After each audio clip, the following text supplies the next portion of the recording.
Hello, my friends. It's William with the 1921 Grand Duke Dmitri diary series. We're in some very, very interesting territory. I just love this section of diary today. It's so full of information, in a sense, about who Dmitri was and what was going on in Europe at that time.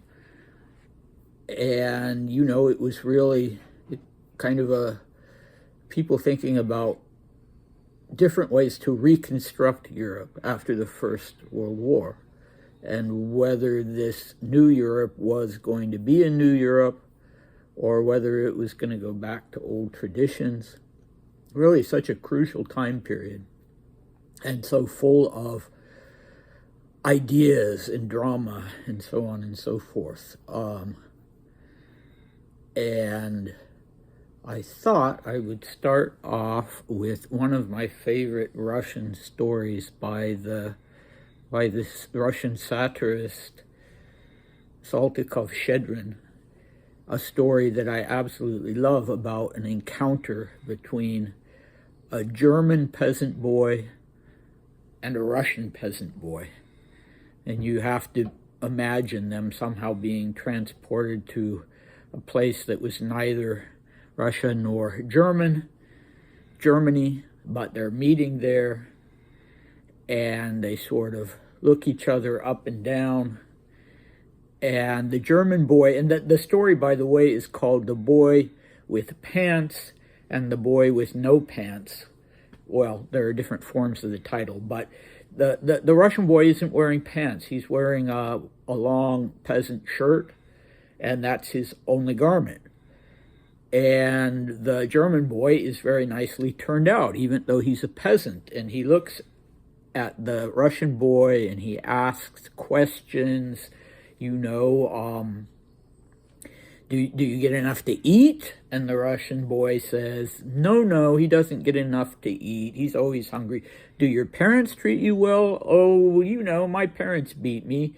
And the German boy is so horrified that he says to the Russian boy, well, this is awful, come back with me and my parents, and you can help work on the farm, and my parents will make sure you have enough to eat, and then you have decent, clean clothes, and you're not just, sort of wallowing in the mud and getting beaten and so on and so forth. And the Russian boy says, oh, no thanks, which quite takes the German boy aback. And he says, well, why not? And the Russian boy says, well, because you Germans, you sell your soul to your employers for a penny. And the German boy is quite indignant with that. And he says, well, you Russians, you give your souls away to the devil for free. And the Russian boy laughs and says, well, what is freely given can be freely taken back. And so, as you can see, there's quite a big difference in mentality there. So it was satire, but, it's an interesting story, I think. And at this time, we had this brief collaboration between the Kapp Putsch in 1920 and the Beer Hall Putsch with Hitler in 1923. We had this brief coming together of right-wing forces in Weimar Germany, primarily in Munich, also in Berlin. And Dmitri found himself briefly in the midst of that. So, to recap what we had in the last diary section, Dmitri said that he had not changed his conviction that the overthrow of the Bolshevik regime would occur spontaneously, would be something that the Russian people themselves would accomplish without intervention even from the émigrés, let alone foreign powers. But he praised the Berlin monarchists for their breadth of views and their commitment to civil rights for the whole population and regional self-government. And boy, I just don't know how how they could have convinced him of that. They must have just been outright lying, or he was not hearing the things that he didn't want to hear. I don't know. But that was completely untrue. That was not what they represented or what they wanted. Okay, so today we have four people who are mentioned on two different sides. We have Alexander Trepov, who you undoubtedly remember from earlier if you've been watching these all along, and we have Nikolai Shebeko.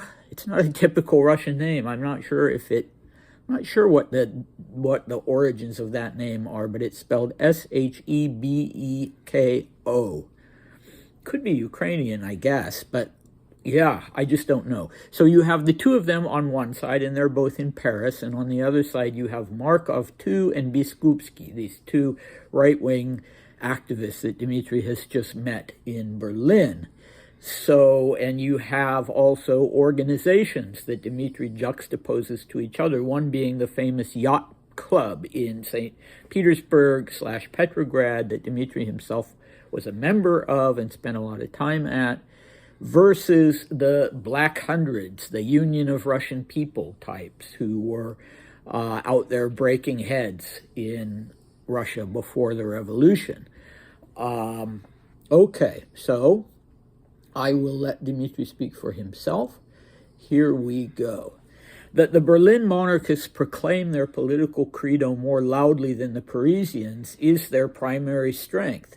But that springs partly from the influence of their surroundings, from local and geographical characteristics. In Germany overall, with rare exceptions, and in Bavaria and Hungary in particular, the monarchical spirit is very strong within the population, so no one is surprised to hear talk about Russian monarchy, whereas in Western Europe, in London and Paris, they stand behind proletarian democratic phrases, and anything spoken out loud in favor of monarchism is immediately branded reactionary, which he puts in quotes. But there's another equally important factor that must be taken into account, and that is the activists themselves as individuals. In Paris, the monarchists are in the mold of old Petrograd society.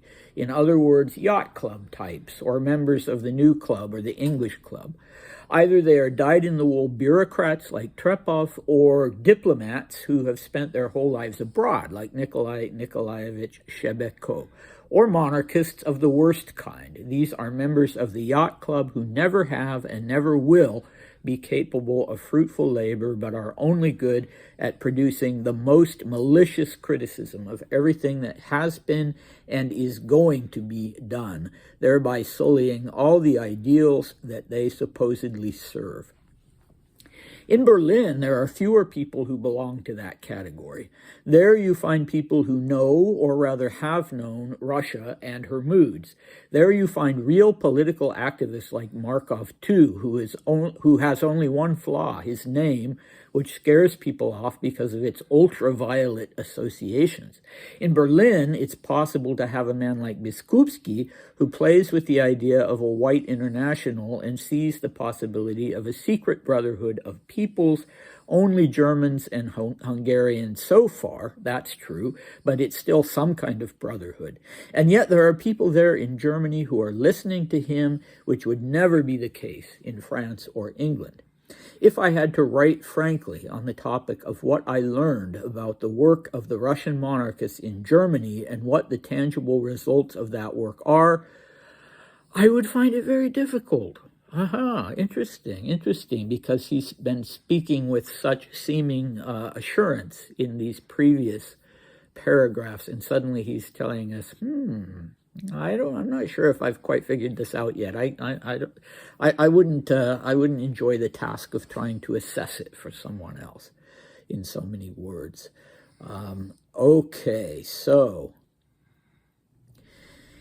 yes, overall, he's saying you have no appreciation of monarchy and monarchism in France and Britain. Well, obviously, Britain was a monarchy. But the truth of the matter was that France and Britain had opposed Russian autocracy, not a monarchy per se, but Russian autocracy as a form of despotism or tyranny.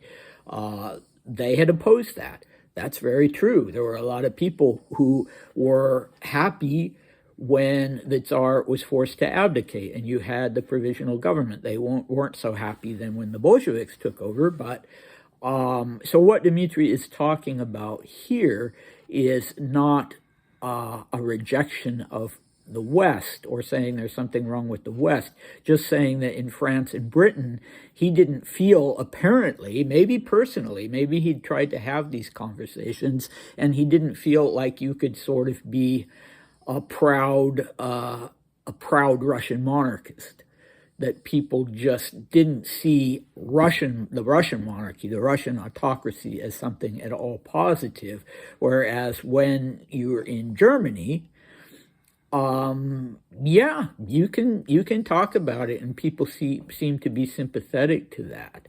I'm not sure how much that was really the case in Germany overall, that people wanted the monarchy back, or in Hungary for that matter. But at least the people that Dmitri met with were of that frame of mind. So this is so interesting, this juxtaposition that he makes. So on the one side, you have Petrograd, the new capital established by Peter the Great, who loved everything Western and wanted to modernize Russia and turn it into a modern geopolitical great power. Petersburg was his city. So during the First World War, the name was changed to Petrograd so that it would be Slavic rather than the Sankt Peterburg, the German form. It would be Slavic, Petrograd, but it was Peter's city. It was the western-facing capital, westward, I should say, facing capital of Imperial Russia. So you had Petrograd, you had the clubs. You had the gentlemen's clubs, you had the bureaucracy in Petrograd, you had the diplomatic corps. The people that were involved with these groups were centrists. They were cosmopolitan. They shared values that people had in Western Europe. They considered themselves to be reasonable, rational, modern people. They were comfortable with modernity. And Alexander Trepov, of course, was the leader of the Trepov group that Dmitri himself had joined and was a part of, and was going to their weekly meetings when he was living in Paris. And whether he will resume with that, I can't remember. But he was part of that group, and his own intelligence bureau, his information bureau, was part of Alexander Trepov's group of monarchists. And, Trepov had been the prime minister, one of the last not the last, I don't think. But, yeah, he'd been a Russian prime minister. And this Nikolai Shebeko, was also he was an aristocrat. These weren't intellectual liberals. These were from people from the nobility and the aristocracy and the conservative layer of society. Shebeko had been an officer in the Cavalier Guards, and his sons were officers in the Cavalier Guards. And after he'd served his time as a dashing Guards officer, he went into diplomacy. He was the ambassador to Vienna in 1913, 1914. And after the revolution in 1919, he appealed specifically to the leaders of the Western European countries in France and England, and for help, and trying to get them to see what was going on in Russia and how bad it truly was, that they shouldn't be sitting there rubbing their hands and saying, aha, we finally got rid of autocracy, and that something truly horrible was happening in Russia. He wanted to open their eyes to that. In 1922, so the next year following this diary entry, he would be joining a group called the Russian National Monarchist Union. So you had people that were, confirming that they were monarchists. They wanted monarchy in Russia, but they had very, very different ideas of how that would play out. So the irony of this, of Dmitri criticizing them for that, is the fact that he was all of those things himself. He was a member of the Trepov group. He was a member of the Yacht Club. He was cosmopolitan. He spoke several languages. He spoke French and English and German and Italian. He was very much at home in London or in Paris. He enjoyed reading French novels. It was not at all terra incognita to him.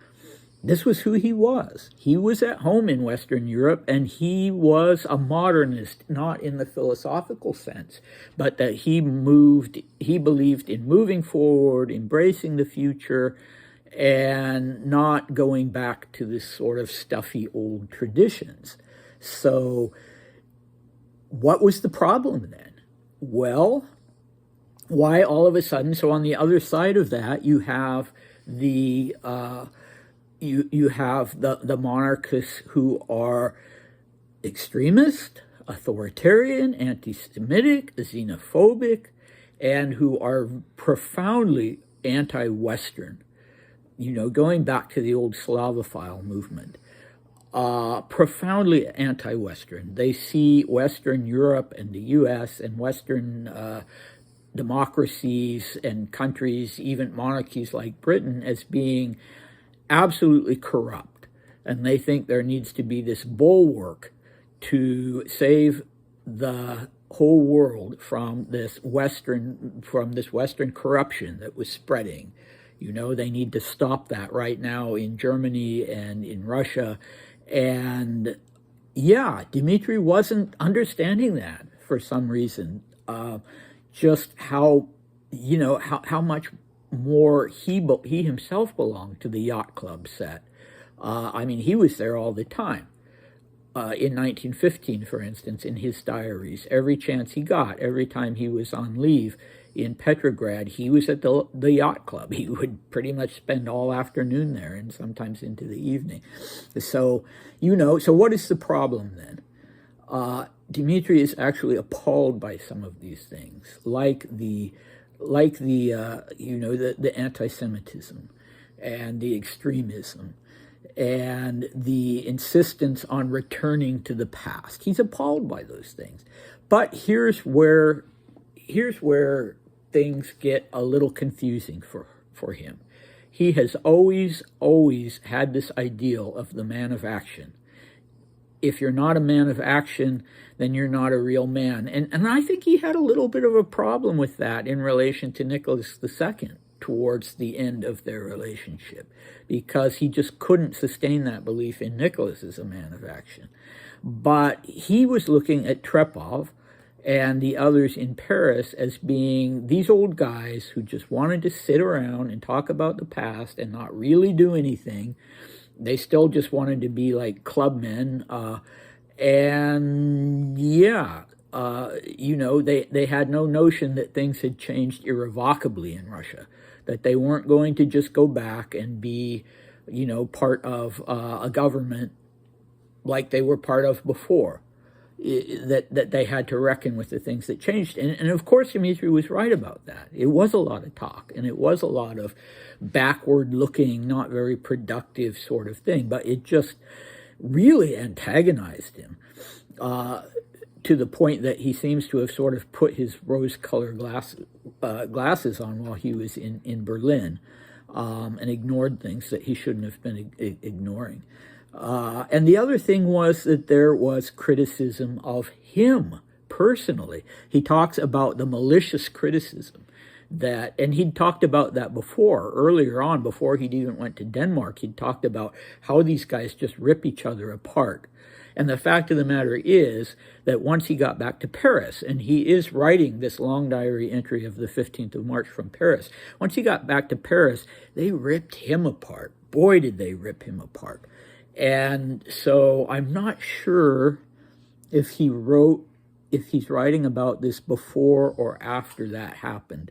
But I think it would be hard for him, to give him credit. He'd been trying hard to be a non-divisive figure. And he was not used to the rough and tumble of politics. And he was really prone to depression. And it just, it changed his whole life, that that experience of that criticism, primarily in the White Russian press in Britain and in France. They already had several periodicals that were read by the emigre community.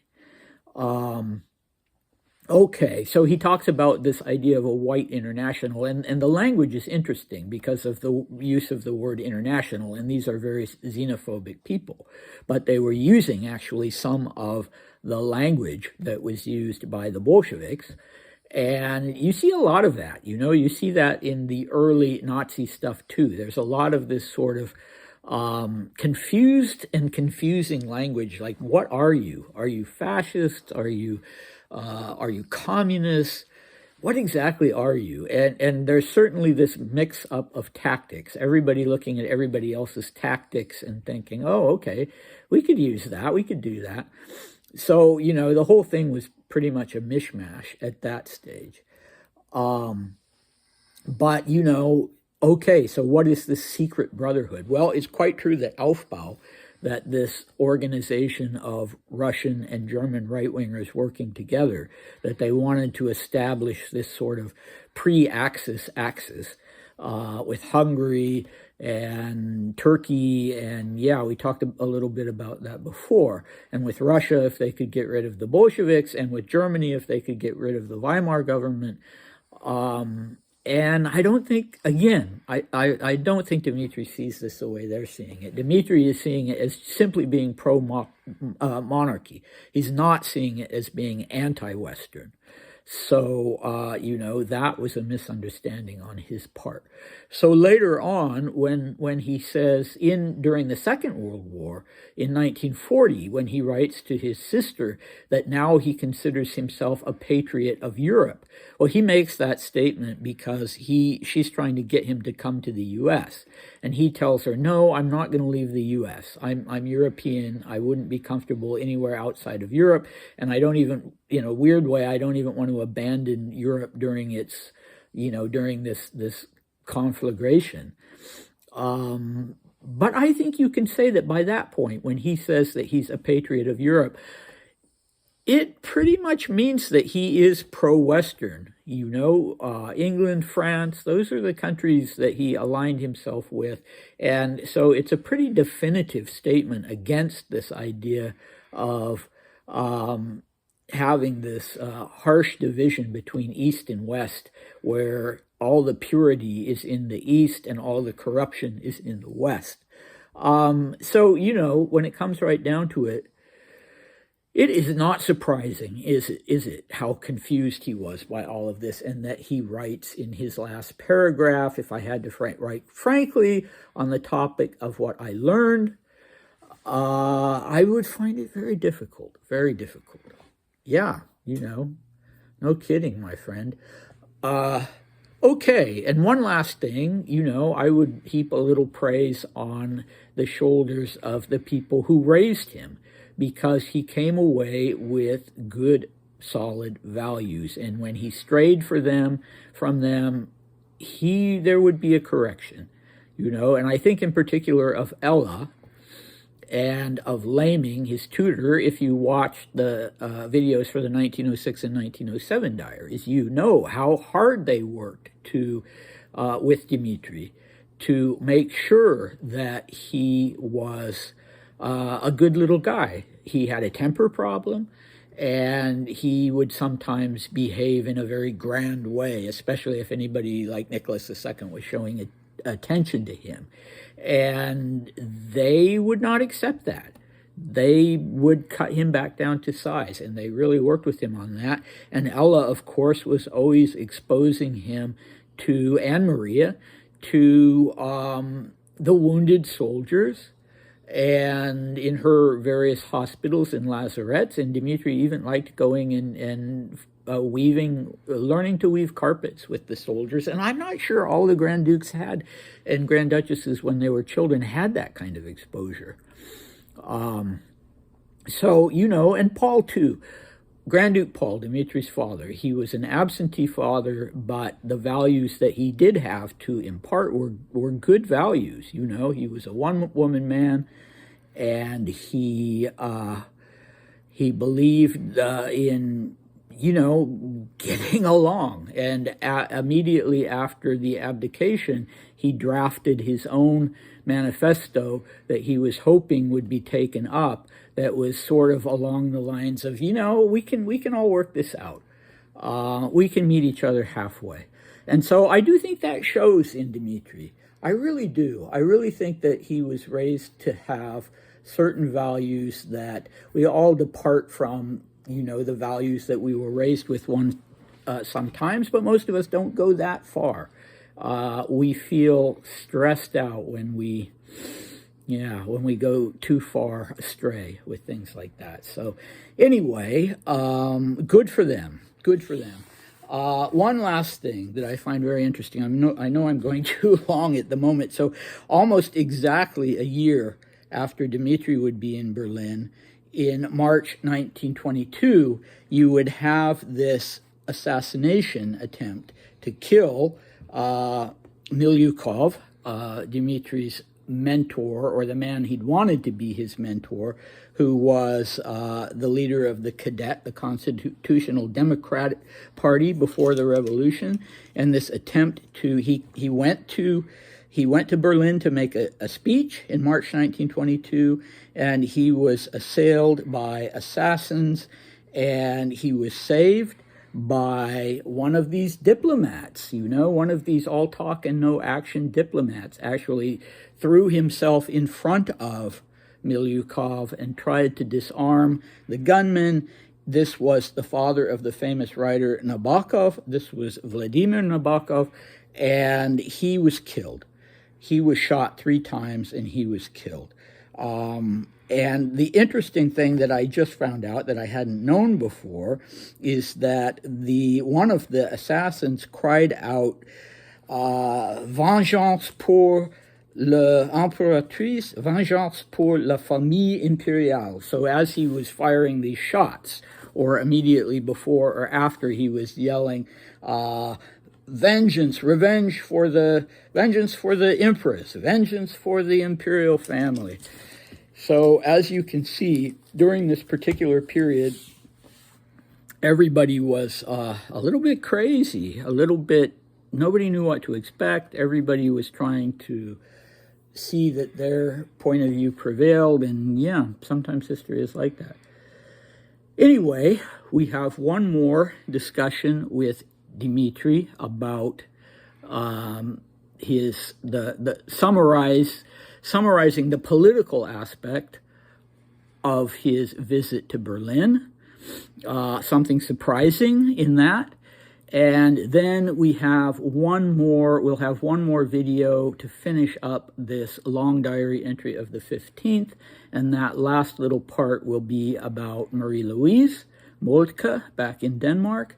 And then we'll go into the day-by-day diary entries from the 1st of March through the 15th. All right, so keep coming back. Bye.